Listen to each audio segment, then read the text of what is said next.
ఇలా పాకిస్తాన్ ఎన్ని ప్రయత్నాలు చేసినా మన భారత సైన్యం అద్భుతంగా పోరాటం చేస్తూ పాక్ యొక్క కుట్రలను ఎప్పటికప్పుడు కూడా వాటిని ఛేదిస్తూ ఇలా ఉక్కిరి బిక్కిరి చేస్తా ఉంది పాకిస్తాన్. మరి ఇటువంటి సమయంలో మనం కూడా త్యాగాలకు సిద్ధపడాలి. అవసరమైతే రక్తదానాల కోసం ఈ దేశంలో ప్రతి యువతి యువకుడు సిద్ధంగా ఉండాలని చెప్పి కూడా నేను పిలుపునిస్తా ఉన్నాను. ఒకవేళ సైనికుల కోసం ఏదైనా సపోర్ట్ అవసరం ఉంటే యంగ్ డాక్టర్స్ గా మా మల్లారెడ్డి మెడికల్ కాలేజ్ కూడా ముందుండి అన్ని రకాల వైద్యాన్ని అందించడానికి కూడా సిద్ధంగా ఉండాలని చెప్పి కూడా నేను పిలుపునిస్తా ఉన్నా. మరి మనందరం, నేను గాని మల్లారెడ్డి గాని మా వివేక్ గౌడ్ గారు మొట్టమొదటి రక్తదానంలో ముందుండి అవసరమైన రక్తాన్ని కూడా ఈ సైనికుల కోసం ఇవ్వడానికి మేము సిద్ధంగా ఉన్నాం.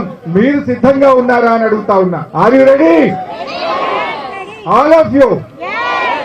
ఎందుకంటే మనం అక్కడ పోయి పోరాటం చేయకపోవచ్చు, కానీ ఆ సైనికులకు అవసరమైనటువంటి రక్తదానాన్ని గాని, ఆ సైనికులకు అవసరమైన వైద్యాన్ని గాని, ఆ సైనిక కుటుంబాలను కంటికి రెప్పలాగా కాపాడుకునే బాధ్యత ఈ దేశ ప్రజలది అని చెప్పి మనం చేస్తా ఉన్నా. ముఖ్యంగా భారత సైనికులారా, మీరు అద్భుతంగా పోరాటం చేస్తున్నారు. మీ వెనుక 140 కోట్ల మంది ప్రజలున్నారు. ధైర్యంగా ముందుకు పోండి. మీ ధైర్యమే మాకు శక్తి, మీ నిబద్ధతలే మా అందరికీ గర్వకారణం. మీ యొక్క పోరాటం మా అందరికీ స్ఫూర్తి అని చెప్పి మనవి చేస్తూ జై భారత్.